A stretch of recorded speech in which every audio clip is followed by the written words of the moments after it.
प्यारे बच्चों, good morning to all of you. अब ना बच्चों, सबसे पहले हम लोग कर रहे हैं क्वेश्चन नंबर 65। मैंने नंबर ना ये सारे पहले बोल दिए हैं आपको, ताकि आप इन्हें एक बार देख सकें। 65 का देखो ये डायग्राम बना हुआ है और हमें यहाँ ना ए और बी के बीच में रेजिस्टेंस निकालना है। केयरफुली देखो, देखो डायग्राम को केयरफुली देखो। तो देखो बेटा, बड़ा आसान है। सबसे पहले ना यहाँ से शुरू किया, ए से बी तक आना है। तो जैसे ही सी पर आओगे तो देखो बेटा, डी तक जाने के दो रास्ते हैं। एक तो यही रास्ता है, एट ओम के थ्रू चले आओ, और एक ये रास्ता है, इस एट ओम के थ्रू आ जाओ। फिर 4 ओम को कवर करो तो बी पर आ जाओगे। और एक रास्ता ये सीधा बाहर बाहर से ही आप आओ और इस 12 ओम के थ्रू आप बी पर आ जाओगे। फिर दोबारा सुनो, एक रास्ता क्या है, इस 8 ओम से आओ या इस 8 ओम से आओ, उसके बाद इस 4 ओम को कवर करो तो बी पर आ जाओगे। एक है बिल्कुल आप बाहरी बार बाईपास पकड़ो और 12 ओम से आप बी पर आ जाओ। तो मैं पहले रास्ते को अगर एनालाइज करूं तो सी से डी तक जाने के शुरू में कितने रास्ते हैं? 2। तो ये 8 ओम और 8 ओम पैरेलल में हो जाएंगे। 2 रास्ते हैं ना, इसलिए पैरेलल में हो जाएंगे बेटा। तो आंसर कितना रह जाएगा? पैरेलल में आंसर कम हो जाता है, तो 8 ओम और 8 ओम का आंसर रह जाएगा ओनली 4 ओम, आधा रह जाएगा। 8 में 2 का डिवाइड लगा लो, 4 ओम। 4 ओम तो ये हो गया और 4 ओम ही ये हो गया। तो पूरा रास्ता कितने का हो गया? 8 ओम का एक रास्ता, और दूसरा रास्ता ये है। ये पूरा रास्ता कितने ओम का है? 12 ओम का। यानी 8 ओम और 12 ओम दो अलग अलग रास्ते हैं, तो ये पैरेलल में माने जाएंगे। इन्हें सॉल्व करेंगे तो आंसर आ जाएगा। एक बार देखो ध्यान से। तो सबसे पहले मैं सॉल्यूशन लिख रहा हूँ। तो सी और डी के बीच में रेजिस्टेंस बताओ। 8 और 8 पैरेलल में है, तो फॉर्मूला हो जाएगा 8 × 8 upon 8 + 8, R1 R2 upon R1 + R2। Solve करोगे 4 ओम आ जाएगा। ये वाला 4 ओम और ये वाला 4 ओम सीरीज में है, तो आंसर आ जाएगा पहला 4 + 4 दैट इज 8 ओम। दूसरा रास्ता देखोगे ना बेटा, ये बाईपास वाला है, ये पूरा 12 ओम का रास्ता है, और ये दूसरा अलग रास्ता है। अब ये दोनों किस में है? पैरेलल में है। तो आंसर आ जाएगा नेट रेजिस्टेंस का R1 R2, तो 8 × 12 अपॉन 8 + 12। तो कितना आंसर आ जाएगा? आसानी से ऐड कर लोगे, 96 अपॉन 20। डिवाइड लगा के आंसर निकालोगे, कितना आ जाएगा भाई? डिवाइड लगा लोगे, 2 से कट लगा लेना, 48 बार कट जाएगा। 10 का डिवाइड करना है, तो 4.8 ओम। ये पहला आंसर हो गया। उम्मीद है 65 आपको पूरा समझ में आ गया होगा। बड़ा आसान सवाल है। 65 हो गया है। अब 70 पर चर्चा कर रहे हैं। 70 को देखो एक बार, फिर मैं डायग्राम बना रहा हूँ, फिर उसके आधार पर आप ध्यान से देखना, ठीक है? देखो एक बार 70 को। तो देखो मैं डायग्राम बना रहा हूँ 70 का। देखो इस तरह से सवाल है। 70 दिख गया होगा आप लोगों को, ये है 70 नंबर। देखो भाई, ज़रा समझो सॉल्यूशन करने से पहले। ये R1 है, रेजिस्टेंस 4 ओम का है। ये वाला रेजिस्टेंस 15 ओम का है। ये वाला भी 15 ओम का है। ये 30 ओम का है। E का मतलब होता है EMF। E का मतलब एक बार सुन लो, अभी मैंने ये पढ़ाया नहीं है लेकिन नाम याद कर लो। EMF, electromotive force. ये एक तरह का पोटेंशियल डिफरेंस होता है। ये पोटेंशियल डिफरेंस ही इस समय इसको समझो। तो ये 10 वोल्ट है, बैटरी का EMF 10 वोल्ट है, यानी वोल्टेज 10 वोल्ट है। तो आपको क्या करना है? पूरे सर्किट का रेजिस्टेंस पता करना है, और ये डिफरेंट आर्म में 4 करंट दिखाई गई हैं, I1, I2, I3 और I4। इनकी वैल्यू निकालनी है। तो देखो बच्चों, केयरफुली देखो। पहले इस सर्किट को एनालाइज कर रहा हूँ। A से B तक पूरे को शेड कर दिया है। ध्यान से देखो, A से B तक केयरफुली देखोगे तो आप 3 तरह से A से B तक पहुँच सकते हो। सीधा आ जाओ, पहुंच जाओगे। एक तरीका ये है ए से सी तक जाओ और सी से बी पर आ जाओ, दूसरा तरीका हो गया ये। एक तरीका ये है ए से सी पर जाओ, फिर सी से डी पर आओ और डी से बी पर आ जाओ। तो 3 अलग अलग तरीकों से आप ए से बी पर पहुंच सकते हो।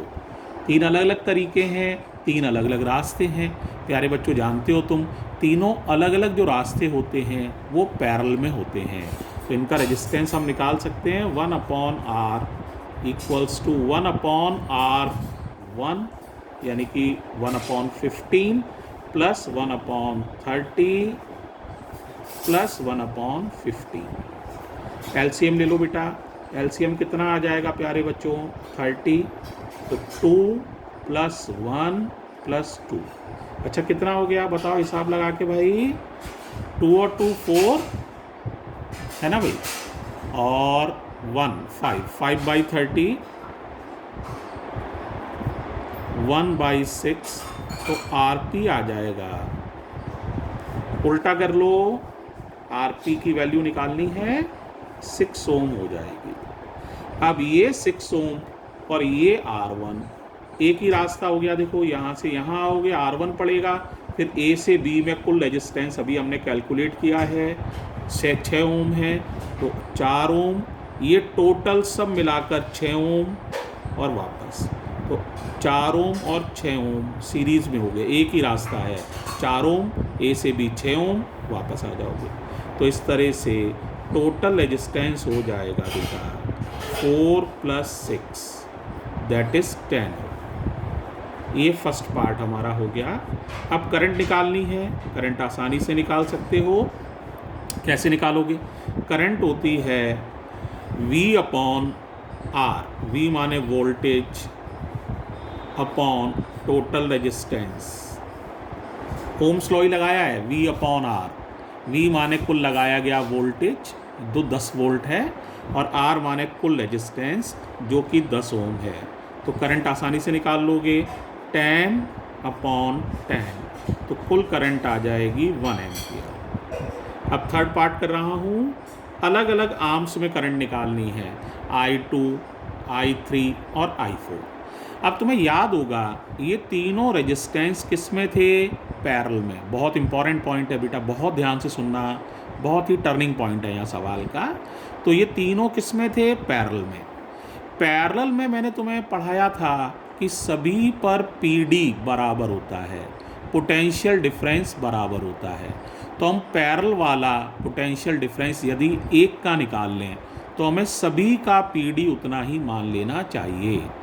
ठीक है, तो हम पैरेलल वाला PD कैसे निकालेंगे? देखो बच्चों, तो V बराबर I और R कौन सा? पैरेलल वाला, यानी इन तीनों रेजिस्टेंस का कुल रेजिस्टेंस, पैरेलल वाला इन तीनों का कुल रेजिस्टेंस, और I करंट।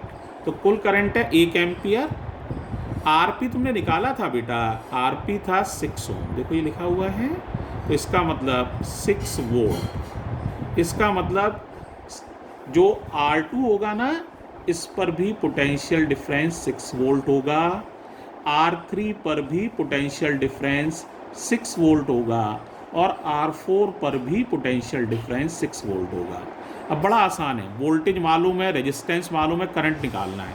तो हमने लिखा V2 के लिए V2 बराबर I2R2। अब मुझे I2 निकालना है, तो V2/R2। अब मुझे अकल लगानी पड़ेगी, V2 की वैल्यू कितनी लिखूंगा? अभी समझाया, पैरेलल में यही वाला वोल्टेज लिखना पड़ेगा। तो V2 की वैल्यू Vp ही लिखनी पड़ेगी, यानी 6, और R2 की वैल्यू लिखनी पड़ेगी 15। 3 से कट लगा दो, 3 2 जा और 3 5 जा, तो 0.4 एम्पियर। इसी तरह से आप I4 निकालोगे, ये हो जाएगा V4/R4। अब सोचो V4 कितना लिखोगे? पैरेलल में है ना, तो वोल्टेज फिर यही लेना, 6 वोल्ट ही लेना बेटा। तो voltage again 6 volt upon R4। R4 की वैल्यू है 30, तो ये 6 1 जा 6, 6 5 जा 30, तो 0.2 एम्पियर। अब निकालोगे I3। अब I3 कर लोगे, सोचो कैसे? V3/R3, लेकिन V3 भी कितना लेना है 6 और R3 है 15, आसानी से डिवाइड करके आंसर आ जाएगा 0.4 एम्पियर। इस तरह से ये सवाल हो जाएगा। इस सवाल में सबसे बड़ी सीख क्या मिली कि जो रेजिस्टेंस पैरेलल में होते हैं उन पे PD समान होता है, बराबर होता है, इक्वल होता है। इसी बात से तीनों करंट्स हम I2, I3 और I4 निकाल पाएंगे। उम्मीद है प्यारे बच्चों ये दोनों सवाल समझ में आए होंगे। अब अगले लेक्चर के लिए प्रिपेयर हो जाओ। उस लेक्चर में हम चर्चा करेंगे क्वेश्चन नंबर 71 और 72 की। तो 71 और 72 पढ़ो एक बार ध्यान से और फिर अगला लेक्चर देखो। ओके बच्चों, thank you. Ready for the next.